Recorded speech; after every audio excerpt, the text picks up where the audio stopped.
Welcome to Learned in Go-Go, the podcast.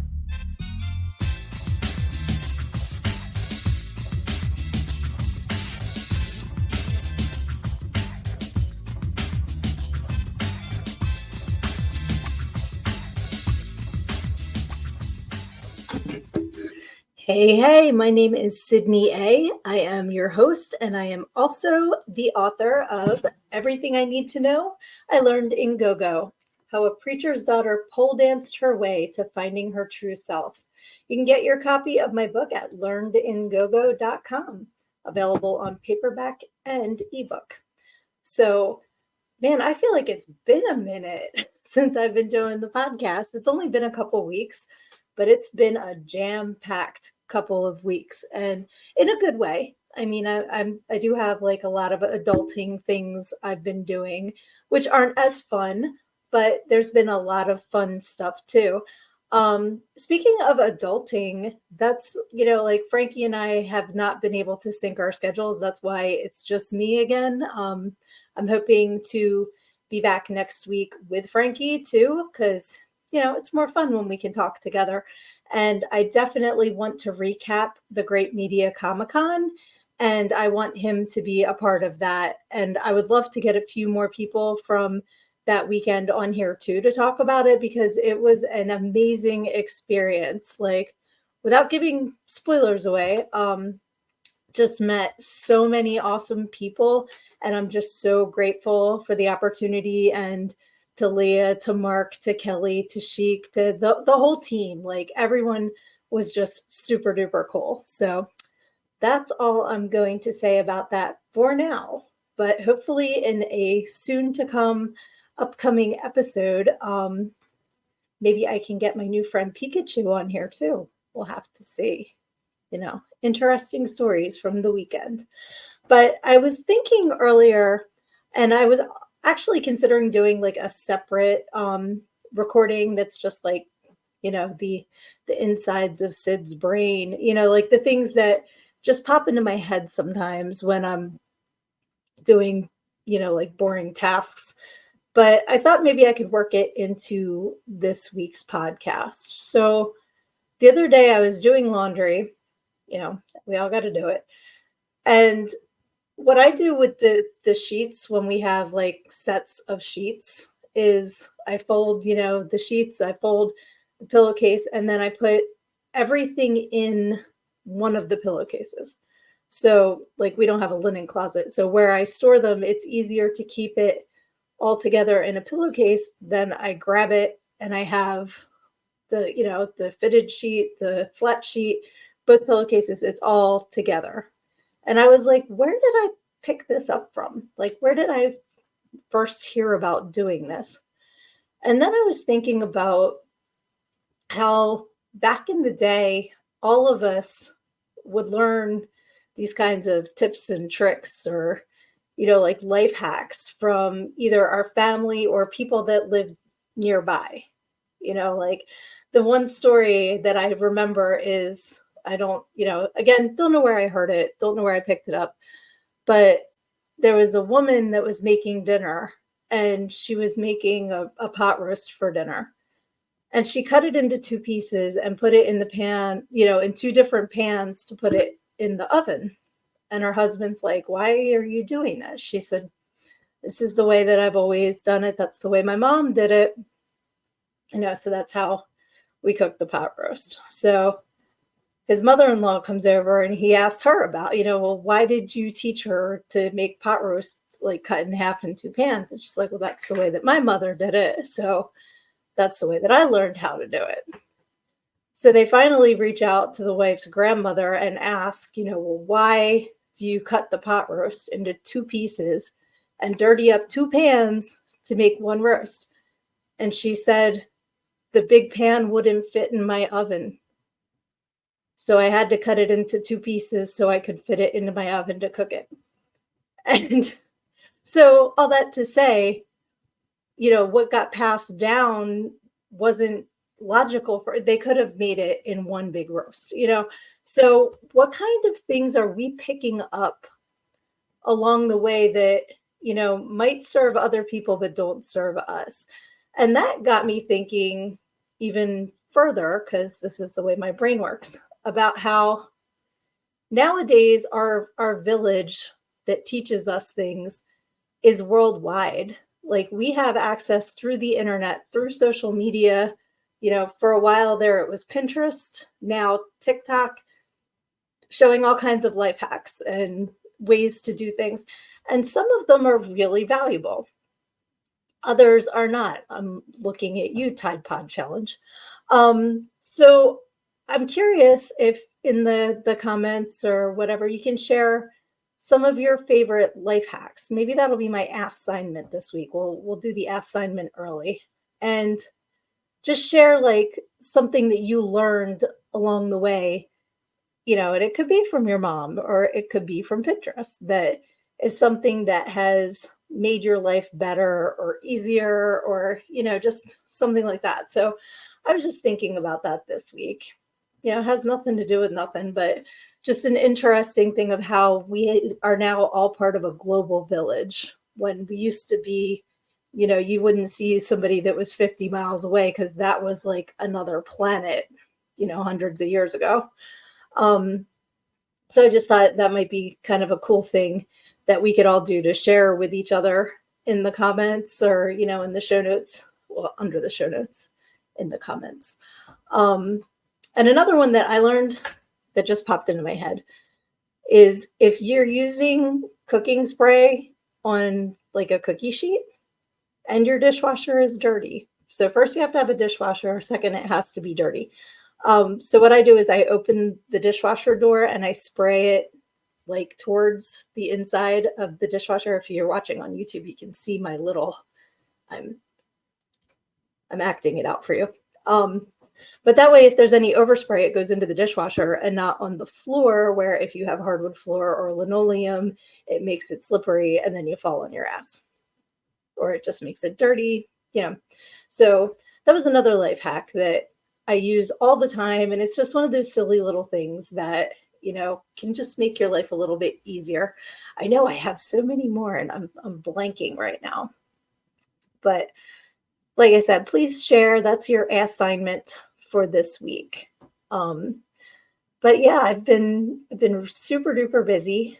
So that's really cool, because right after Comic-Con, I went down to my husband's family's for a visit, and that was a lot of fun. We went to the state park in Delaware with the wild horses, and I swear they knew we were coming and they all hid. Like, we couldn't find them for the longest. And then when we did, they were so cute. They were like in a parking lot, and you're not supposed to get, I think, within like 60 feet, the sign says. And I mean, that's more than likely the way that I'm going to die, is petting a cute animal that I shouldn't. Like, they're just so cute. And I didn't get near them. But the one was obviously preggers. And then there were a few more. And they're just so beautiful. Like, you need to take the time to appreciate the beauty that's around you. I don't think that we take the time to do that. And especially now that spring's here, it's getting nicer out. Even if you just go for a walk around the block, like, so many people have beautiful flowers out front. There's just a lot to take in. The birds, stuff like that. And it's good for your soul. Kind of gives you like a reboot, when you go out and you get some fresh air and see some of the beauty that's around us. So take some time to do that in this next week. It might be very helpful. And on top of that, I just wanted to say I did do a stripper cinema this week. So that is brought to you by Everything I Need to Know I Learned in Go-Go, written by me. And you can get your copy at learnedingogo.com. I also have a link tree, and I'll put that in the show notes as well. And in the link tree is where you can find my social media. I do a positive affirmation every morning, and that's on my Instagram and on my Sydnee page. I also have an email mailing list you can sign up for. I apologize, I have not sent an email in a while, but I like to think that's, holding up my end of the bargain, that I will not spam you. So I have certainly not been a spammer because I haven't had the time to write out an email lately, but I will. And that'll keep you in the loop of if I do a book signing, which I am dying to do. If anybody knows anyone that would be interested or can point me in the right direction, I would very much appreciate that. Or, like any other news going on with the podcast, with the book. So that would be awesome if you could sign up. And as always, if you could rate, review, that kind of stuff, I appreciate that too. I was listening back on my episodes of the podcast earlier, and I was like, you know what? I don't really plug myself that much. Like when Frankie's here, he does, but in the episodes, it's just me. I forget to do that.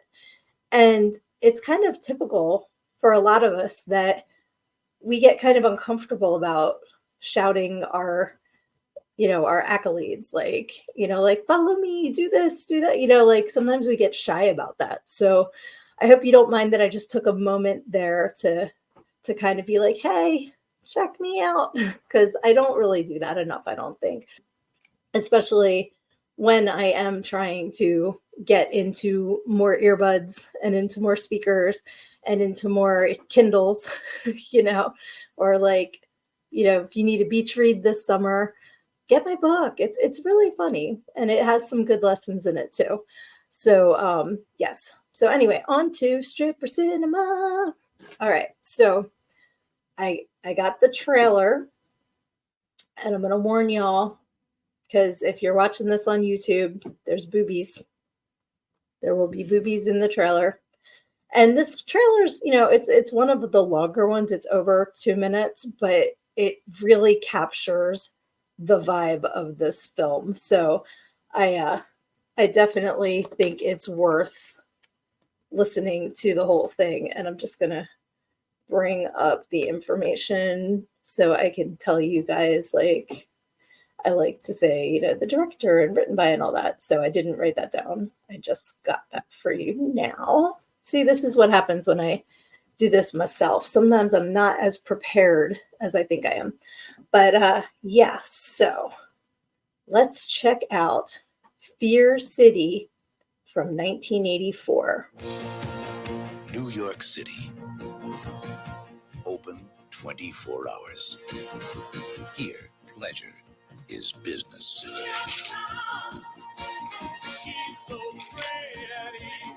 The night belongs to the girls. But the girls belong to Matt Rossi. Bijou, rebook Bijou at 14. You want to work the Metropole Saturday and Sunday night? Yeah, love it. Honey. Honey works at Mike's 9 to 1, Friday and Sunday. Layla.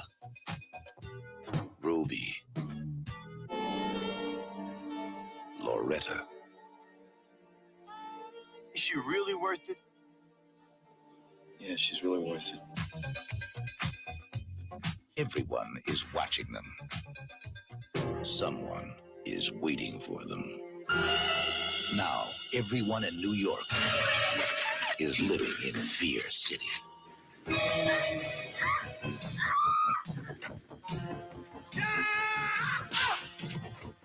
Getting your rocks off and homicide out. You want to tell me about the little girl who got hurt last night? The one that works for you. What are we gonna do, Matt? What can we do? This. I'd say somebody's got it out for you. You want to talk about it? I want to know if you're involved in any of this. I'm not your enemy, Matt. Somebody out there is.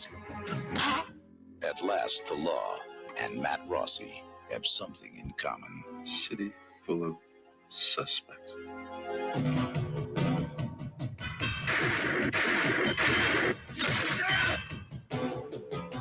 Tonight, no one sleeps in Fear City. Tom Berenger is outside the law. Billy D. Williams is the law. You're the only thing between that bastard and innocent people. These are the girls. Melanie Griffith, Ray Dawn Chong, Ola Ray, and Maria Conchita Alonso. Now a fighter. Can blow the son of a bitch's head right off. Must think like a killer and make his stand in the streets of Fear City.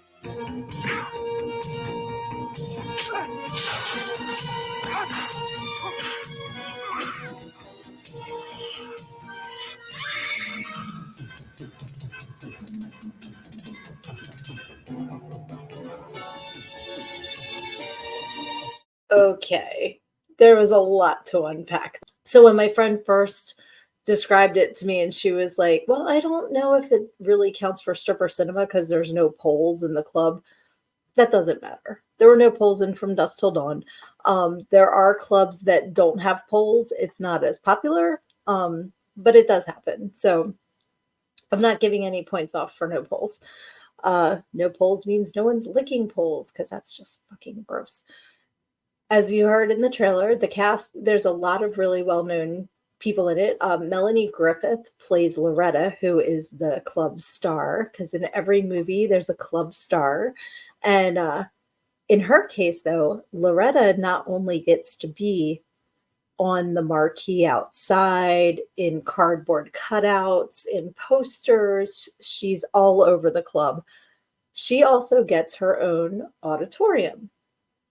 Now, when I first saw it, it gave me Rocky Horror Picture Show vibes. I was just picturing Frank singing, I'm coming home. Like I was definitely like that kind of vibe.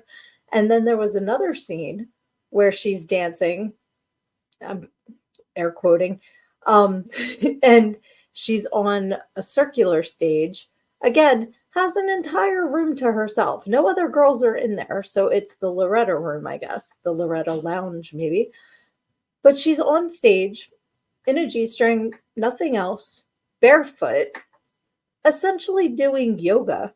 And the guys are going insane. And I thought, damn, I worked too hard, man, back in the day. I wish I could have just like rolled around doing barefoot yoga and gotten tons of money. But I guess I wasn't in Fear City.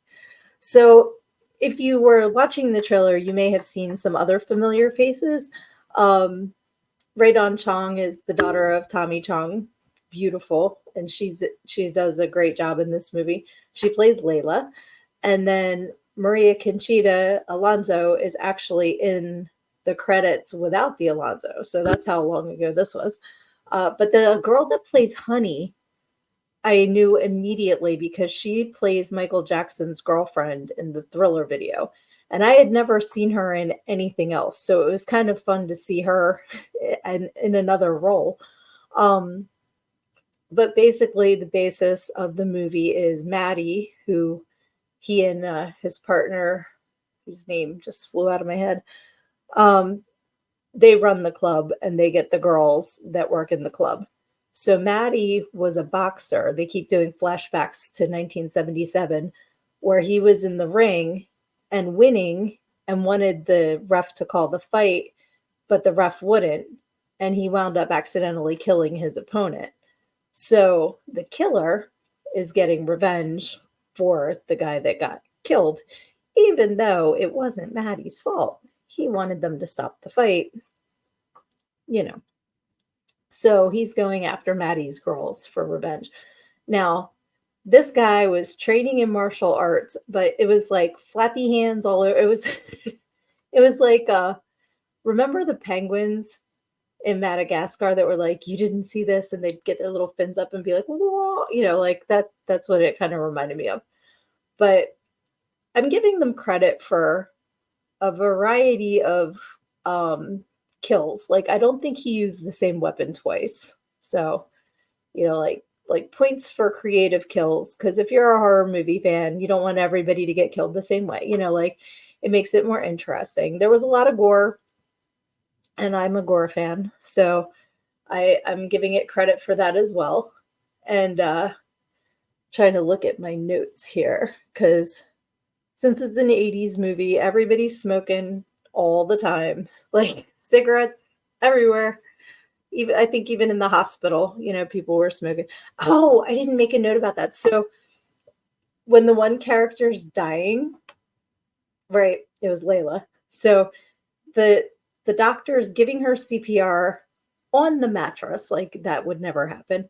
And of course she's topless, like boobies flapping all over because he's doing chest compressions, and he's going, come on, baby. Come on, baby. I'm like, what doctor would ever be like, come on, baby, doing CPR to a patient? Like, that's completely inappropriate. But then, like, after about 14 and a half seconds of chest compressions, he says to the nurse, forget it, and walks away while Layla flatlines. I'm like, forget it. I don't want to go to that hospital. Fear City Hospital is not the place. Yeah, that just popped back into my head.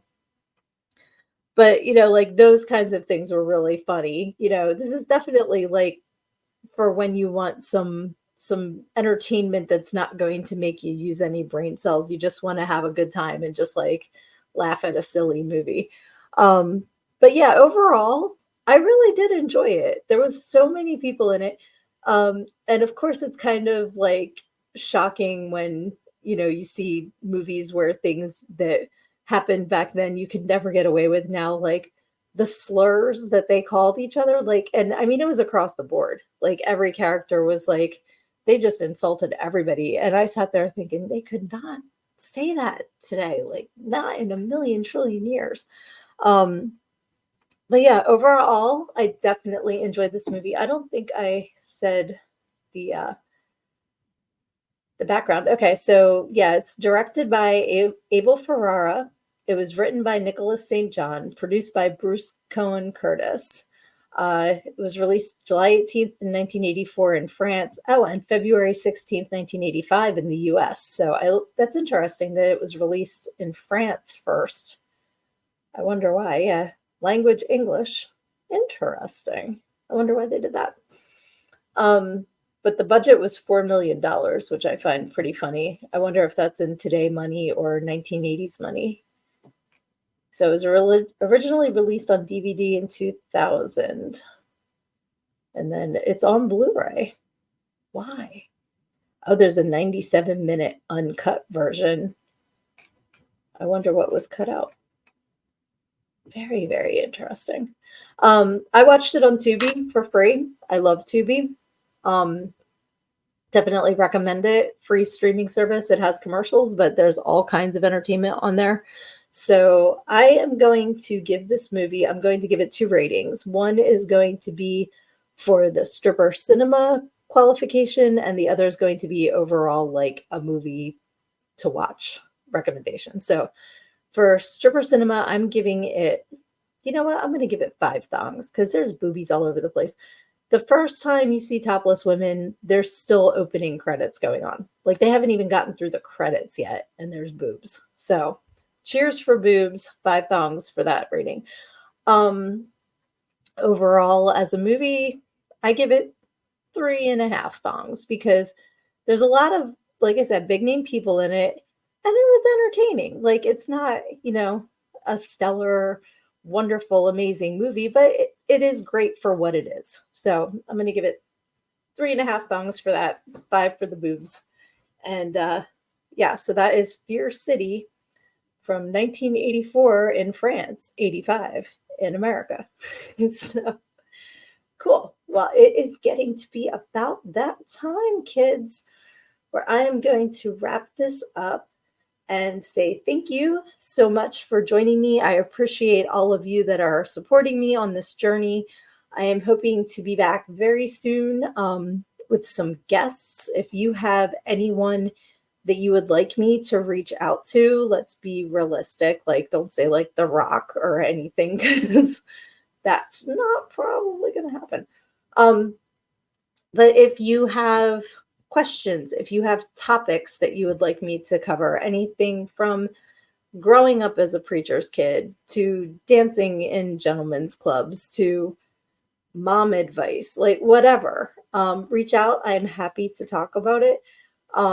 If you have any kind of ideas for places where I can do events, let me know. I am open to all of these suggestions and excited to do this. So please make sure that you go to my link tree. It's in the show notes, and you can buy my book. You can join my mailing list. You can follow me on social media, please. It is at Learned in GoGo on both Instagram and on Facebook.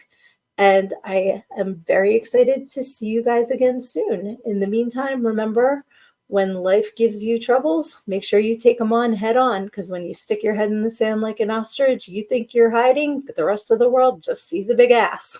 Love ya.